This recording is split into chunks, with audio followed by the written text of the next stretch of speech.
Huomenta. Se olisi 19. tammikuuta 2025. Kello on 9.39. Sunnuntai-aamu. Tässä kahvia juon mun kauniista termosmukista. On vähän maalit lähtenyt. Itse asiassa tuon voisi kokonaan tuon sinisen ottaa tuosta pois. Mutta joo, mulla heräsi tänä aamuna semmonen ajatus ja en tiedä tuleeko kellekään muulle, mutta itselleen tulee usein, tiedätkö, niin kuin aamuisin, heti kun herää, niin päähän iskee semmoinen joku juttu, että tekisi mieli tehdä sitä tai että pitäisi yli rakentaa ja tulee joku keksintö mieleen. Mutta tänään mulla tuli semmoinen ajatus mieleen kuin nukkuminen, mikä on sinänsä ihan loogista tuolla herätessään ajattelee nukkumista, mutta siis lähinnä uniongelmat ja se, että mulla itsellä on ollut sellaisia niin kuin, ei hirveän pahoja, mutta tosi kuitenkin häiritseviä uniongelmia niin pitkään kuin jaksan muistaa. Siis yli 7-luokalta, kun niitä rupesi olemaan ensimmäisen kerran, siis lähinnä oman tyhmyyden ja hölmöilyjen tuottaman stressin takia tuli karseita ihottumaa ja mä paljon raavin itteeni öisin ja aamulla lakanat veressä siellä ja tälleen. Mutta silloin varmaankin alkoi ne sellaiset niin kuin nukkumisongelmat. Ja justiinsa sillä, että ne oli niin kuin selkeästi stressin tuottamia. Ja tänä päivänä mä pystyn sanomaan, tai tälleen niin kuin haluan laittaa itse ne nukkumisongelmat tavallaan niin kuin 3 ryhmään. Siis nämä on pelkästään mun ajatuksia, ei ole mitään tutkimusta taustalla, että jos puhuu jonkun mielestä bullshittiin, niin se on ihan normaalia. Mutta justiinsa niin, että on vaikeaa nukahtaa, sitten herää öisin ja sitten niin kuin herää aamulla liian aikaisin eikä saa enää unta.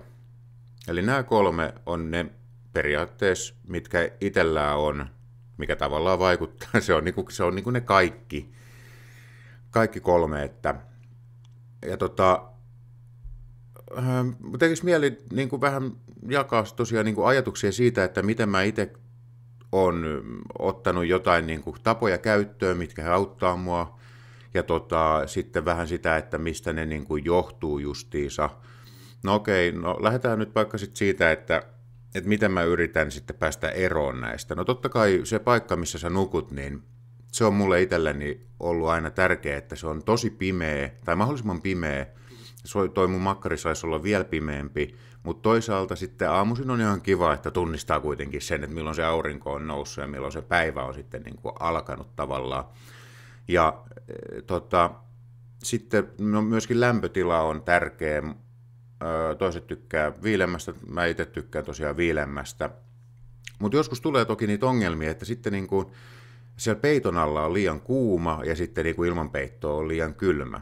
Ja nämä on taas mun mielestä sitten näitä niin kuin jotain niin kuin kehon ongelmia, että se ei johdu siitä ilman lämpötilasta, vaan kehossa on jotain ongelmia, mikä niin kuin itsellä varsinkin ton alkoholin kautta on huomannut sen, että tavallaan sitten kun lopettaa tai on, niin kuin, tulee se krapula, puhutaan vaikka krapulasta, mutta puhutaan sitten vielä krapulan jälkeisistä päivistä, niin toi kehon lämpötilan säätely saattaa olla pikkasen niin kuin vituillaan ja ajatus katkesi. Niin, mutta tosiaan niin se huoneen lämpötila, niin mutta tietysti ei kaikilla ole edes mahdollisuuksia niin kuin vaikuttaa siihen oman huoneen lämpötilaan. Mäkin asun tällaisessa kerrostaloasunnossa, missä on niin kuin ihan selkeitä isoja säästöjä lämmityksen kannalta talvisaikaa joskus. Siis sellaiseen aikaa, kun ei ole vielä kunnon pakkasia, vaan puhutaan tällaisesta niin kuin välikausisysteemistä, että kun syksy on siirtymässä talveen ja talvi siirtymässä kevääseen, niin täällä saattaa olla aamulla plus 16, plus 17, mikä on suhteellisen viileä kyllä, ainakin mun mielestä.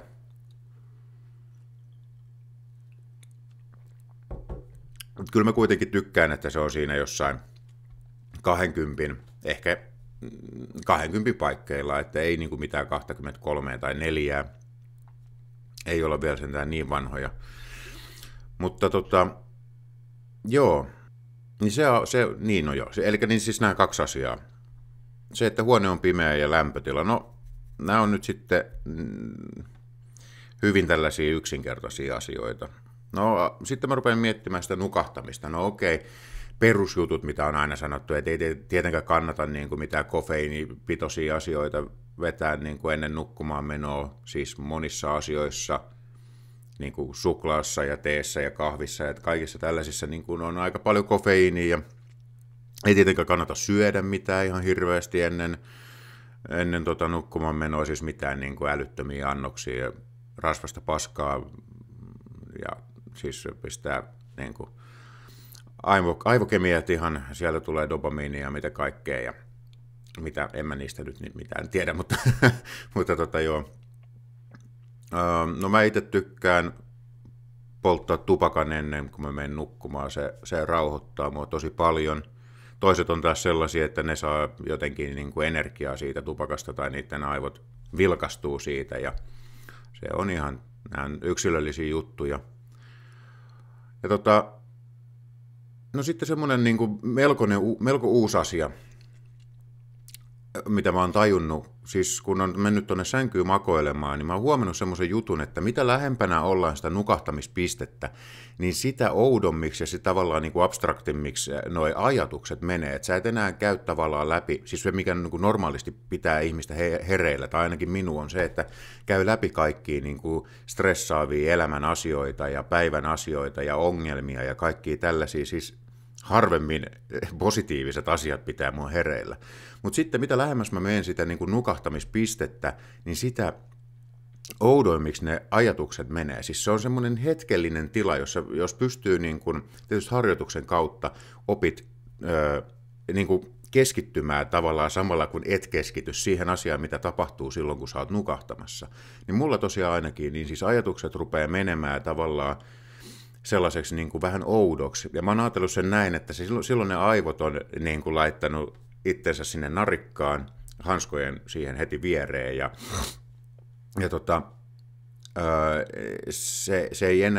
sen ei enää tarvitse miettiä asioita sen pääkopan ulkopuolelta, vaan se vaan keskittyy niihin sen omiin juttuihin, mitä ne sitten ikinä onkaan. Ne on vaihtelevia. Jos olet semmoinen ihminen, joka näkee paljon unia ja sitten sellaisia niin kuin selkeitä unia ja sanotaan ei hirveän arkisia unia, niin silloin se, varmaan ne asiat niin kuin alkaa siinä nukahtamistilanteessa jo mylläämään siellä päässä. Mutta joo, ja sitten siis se on tietysti se ongelma, että pääsee tähän hiljaisuuteen tai niin sanottuun hiljaisuuteen, tähän narikkatilanteeseen, niin mulla auttaa äänikirjat. Eli mä laitan äänikirjan pyörimään puhelimesta, ja se on justiinsa sellaisella äänenvoimakkuudella, että mä kuulen sen, kun mä nukun, tai mä siis makaan kyljelläni niin, että mun toinen korva on tyynyä vasten, ja mä en liiku, niin mä kuulen sen silleen just, että mä saan siitä puheesta selvää, ja mä pystyn pikkasen niin kuin tavallaan keskittymään siihen tarinaan.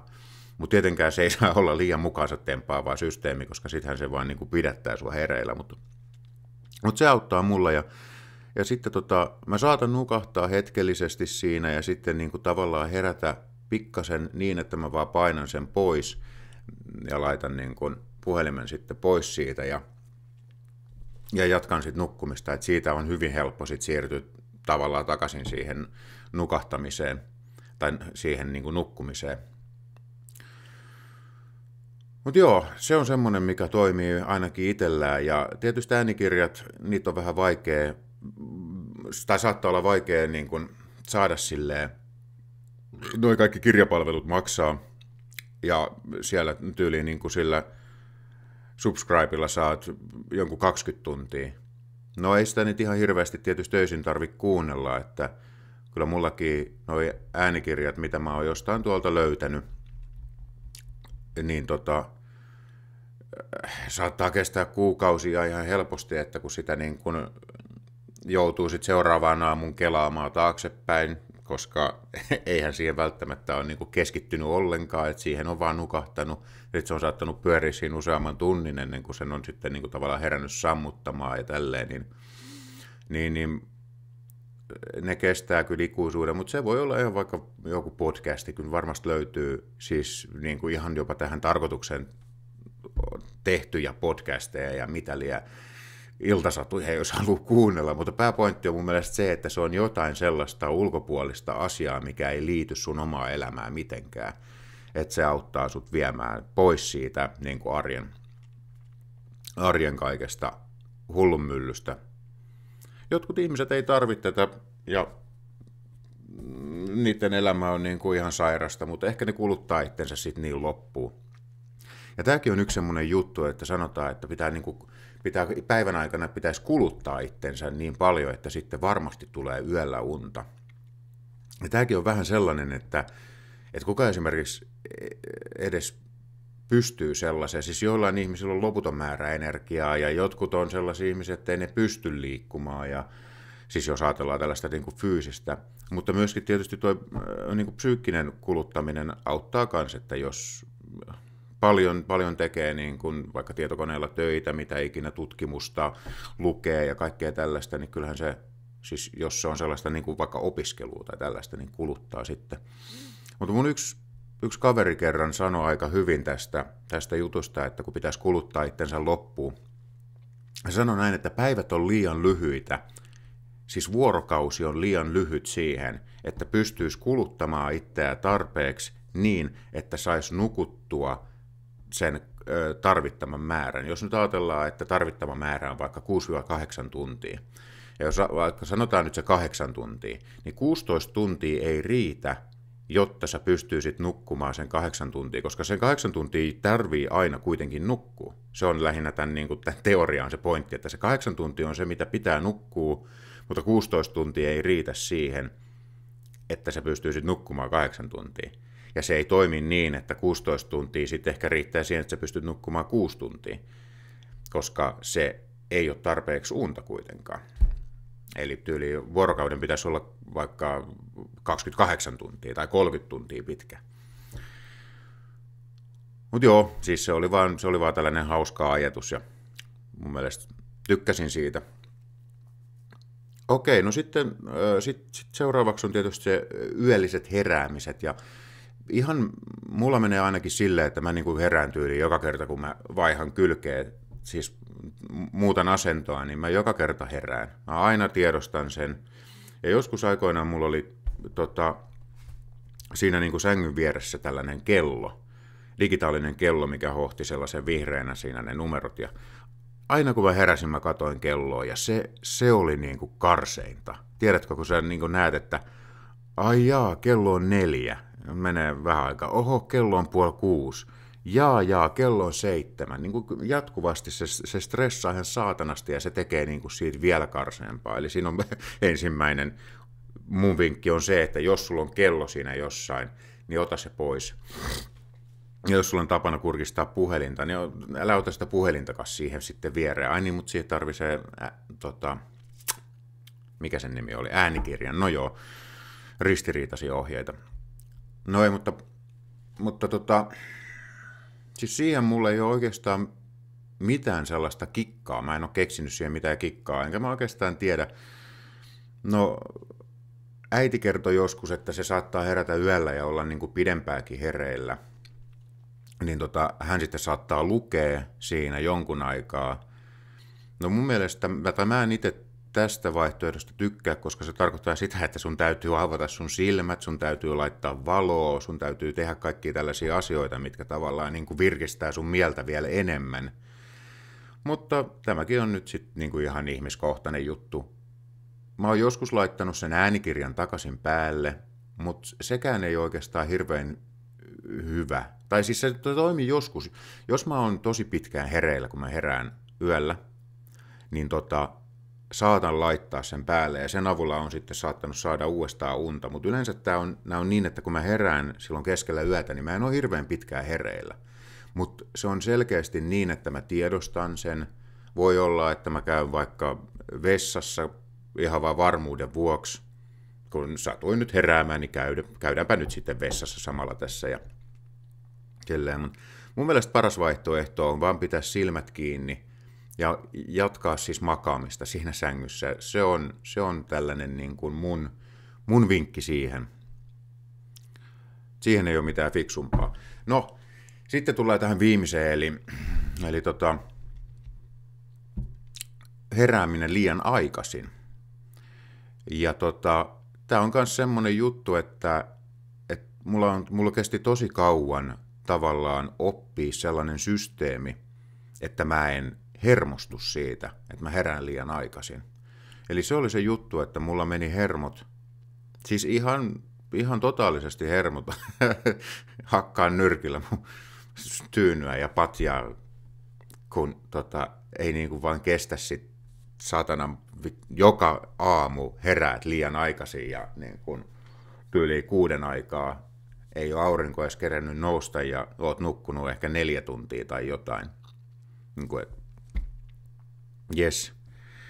Niin tästä mä itse asiassa kuulin myöskin, joku tällainen unitutkija oli sanonut näin, että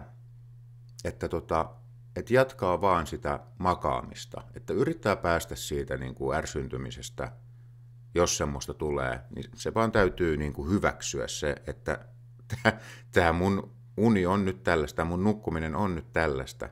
Että vaikka sä et edes saisi enää unen päästä uudestaan kiinni, niin se, että sä makaat siellä sängyssä, silmät kiinni, auttaa myös niin kuin tavallaan siinä niin kuin virkistymisessä, tai siis siinä niin kuin sellaisessa siis unen saannissa, voiko sanoa silleen siis periaatteessa. Mutta joo, se mä oon huomannut, että siellä pitää vaan niin kuin jatkaa makaamista, yrittää niin kuin vaan pitää silmät kiinni. Voi pohdiskella asioita, jos sellaisia tulee mieleen. Niin kuin nyt esimerkiksi mulla tuli tänä aamuna mieleen tämä videoidea. Niin vaikka käydä sitä läpi, miettii ihan mitä vaan, mitä seuraavana päivänä tai seuraavana viikkona ja mitä tulee tapahtumaan ja miten asioista pitäisi suoriutua ja niin poispäin. Mutta kun vaan yrittää olla niin kuin paikoillaan rauhallisesti ja pitää ne silmät kiinni, mun mielestä se on tärkeä pointti, että koittaa pitää ne silmät kiinni, koska se valo mun mielestä aktivoi aivoja tosi paljon. Siis jos päivän valo on jo olemassa, mutta ihan kyllä niin kuin myöskin se, että jos sä näet yksityiskohtia vaikka sun huoneessa, jos sulla on jotain tauluja, mitä ikinä, niin ne aktivoi mun mielestä aivoja tosi paljon ja sen takia olisi hyvä pitää silmät kiinni. Mutta tässä on nyt tällaiset niin kuin yksinkertaiset mun vinkit, on lähes olemattomat vinkit siihen, että miten niin kuin pystyy elämään uniongelmien kanssa. Monet ihmiset on sanonut, että niin kuin lääkärille sanomaan tästä, ja oon mä totta kai puhunut niin kuin jollekin hoitajille ja tällaisille, mutta ensinnäkään en mä välttämättä haluaisi mitään ylimääräistä lääkettä siihen, että mä saisin nukuttua. Mä oon joskus melatoniinia koittanut, ja se ei todellakaan kyllä tehnyt mitään. Mulla on jotenkin semmoinen fiilis, että se itse asiassa toimi päinvastaisesti, se niin kuin vaan virkisti mua joku niin kuin melatoniinin ottaminen. Ja mä oonkin miettinyt itse asiassa sitä, että saattaa olla, että on jotain niin kuin pieniä tällaisia ongelmia tuolla aivoissa ja aivokemioissa, että jotkut asiat ei välttämättä välity niin hyvin tai ne ei toimi keskenään niin hyvin tai miten ikinä nuo systeemit tuolla nyt toimiikaan,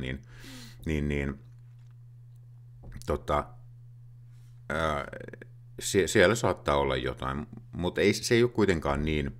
No okei, sanotaan näin, että se on vaikeuttanut mun elämää siinä mielessä tosi paljon, että mä en niin kuin pysty nukkumaan, tai siis mä en voi asennoitua mihinkään asiaan sillä tavalla, että mä heräisin aamulla virkeänä. Että joo, nyt mä oon valmis tähän päivään. Sitä ei ikinä tiedä. Siis suurimman osan aikaa mä en ole valmiina tähän päivään, kun mä herään aamulla. Ja varsinkin niin kuin herätyskelloa. Eli se on vaikeuttanut paljon asioita niin kuin työnteossa tai siis töihin menossa, kouluun menemisessä ja tällaisissa asioissa. Ja ihan perus, tiedätkö, mun pitää tänään mennä joskus tuossa 2:30 jonnekin, niin mä laitoin kellon herättämään sen takia, että jos mä en saakaan yöllä nukuttua, ja mun nukkuminen alkaa vasta yli aamu 7, niin sitten se voi olla, että mä nukun yli 2 asti. Niin mun pitää laittaa kello herättämään, jos mun pitää mennä johonkin niin kuin vasta puolilta päivin. Että mä en pysty yhtään luottamaan siihen, että mä saan yöllä nukuttua niin, että mä heräisin ennen puolta päivää. Vaikka siis en tarkoita, että olen valvonut myöhään, vaan se, että mä vaan pyörin sängyssä niin kuin tuntitolkulla. Mä saatan vaikka puolen yön aikaa mennä sänkyyn. Sitten ajatellaan, että siinä on sitä äänikirjan kuuntelua semmoinen tunti, niin sitten sen jälkeen mä yritän käydä nukkumaan, niin se ei vaan onnistu. Ja yhtäkkiä mä oon kuunnellut niin kuin äänikirjaa useamman tunnin, välillä yrittänyt niin kuin nukkua ja pyörinyt siinä sängyssä vaan, ja mikään ei toimi. Ja sitten joskus aamu 8 tai 7, niin mä saatan, tai niin kuin nukahan, ja nukun sitten siitä niin kuin yli 5 tuntia tai mitä ikinä. Niin joo, siinä mielessä se haittaa mun elämää, ja tietysti aikaisemmin se stressas, eli kun jo valmiiksi olevaa stressiä joistain asioista, se tavallaan niin kuin vaan boostasi sitä stressiä enemmän ja enemmän, ja siitä tulee semmoinen kierre. Niin ei siinä ole mun mielestä mitään muuta vaihtoehtoa, kun vaan täytyy yrittää asennoitua siihen, että se elämä on paskaa. Niin sitten se tavallaan helpottaa, ja sitten se ei olekaan enää niin paskaa. Ajattelin, hyväksy paska, niin sitä ei enää ole. Joo. No sitten semmoisia asioita, niin kun, jos nyt miettii tätä stressiä, eli mä uskon, että se on niin kuin ihmisten suurin unettomuuden tuottaja on stressi, ja siitä niin kuin tulee paljon oireita. Niin mä en nyt oikeastaan tiedä, että mitä mä tästä silleen kertoisin, mutta mä oon tosi paljon niin sanotusti itse lääkinnyt tätä unettomuutta alkoholin kanssa, ja ihan silleen niin kuin kunnolla. Eli siis sanotaan niin kuin kohtalaisen hyviä määriä lähes päivittäin, joskus niin kuin viikkotolkulla niin, että saattaa olla pari välipäivää ja sitten mennään. Ja niin kuin yksin kotona tissuttelen jotain viiniä ja sen avulla sitten niin kuin nukahan, joskus jopa sammun, mutta niin kuin menen sänkyyn, silmät kiinni ja herään aamulla. Okei, mulla on krapula, mutta mä en ole herännyt yön aikana kertaakaan. No ja sitten tietysti tosi paljon niin kuin ihmiset sanoo, että no joo, mutta se ei ole hyvälaatuista unta, se, että kun sä juotitte humalaa. No se on ihan totta, se ei ole hyvälaatuista unta, mutta jossain mielessä se on kuitenkin parempi laatuista unta mun kohdalla kuin se, että mä oon ilman alkoholia.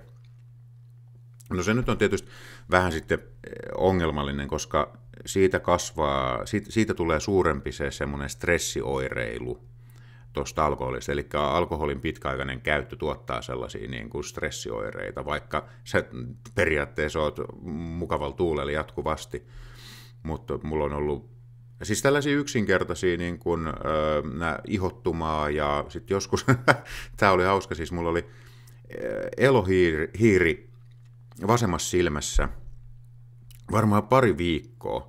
Okei, no sitten kaikki hyvin. Ei, vaan se tuli myös toiseen silmään, ja sitä jatkui vielä viikkotolkulla. Mulla oli niin kuin jatkuvasti molemmat silmät saatana nykiin menemään, ja se oli ihan perseestä, mutta naurattaa tälleen jälkikäteen kyllä. Joo. Mutta joo, niin tietysti, että jos tuohon tolleen niin kuin tuohon alkoholiikin turvautuu sen takia, että pystyisi nukkumaan, niin pidemmän päälle se ei toimi. Tietenkään. Tämä nyt on, joo, kyllähän sen kaikki tietää. Mutta siinä saattaa mennä kauankin ennen kuin sitten niin kuin periaatteessa on päässyt eroon niistä alkoholin tuottamissysteemeistä. Voi mennä kuukausi ennen kuin, niin kuin oikeasti tunnet itsesi tavallaan niin kuin normaaliksi, jos niin kuin juo usein. Ei tarvi vetää mitään änkräkännejä, vaan tissuttelet pikkasen viiniä iltasi joka ilta ja siihen pisteeseen, että väsyttää niin paljon, ettei pysy enää silmät auki ja heräät sellaiseen niin kuin pieneen krapulaan niin kuin ai että ei jaksa tehdä yhtään mitään. Ja totta kai sitä passiivisuutta tulee siitä ihan saatanasti, että kun ei tosiaan niin kuin jaksa tehdä mitään. Mutta jos ei tarvitse tehdä mitään, sehän on se pointti. Eihän tuollaista muuten, mä ymmärrä jotain duunareita, jotka pystyy niin kuin vetämään viinaa päivittäin. Mutta joo, sellaisia ajatuksia nukkumisesta tänään. Mä ajattelin, että tästä olisi tullut semmoinen lyhyt video, mihin mä saan kasattua mun ajatukset, mutta jumalauta, mä oon selittänyt tässä jo lähemmäs puoli tuntia. Siellä on muutama kohta, mitä saa leikata pois, mutta joo, ei mitään.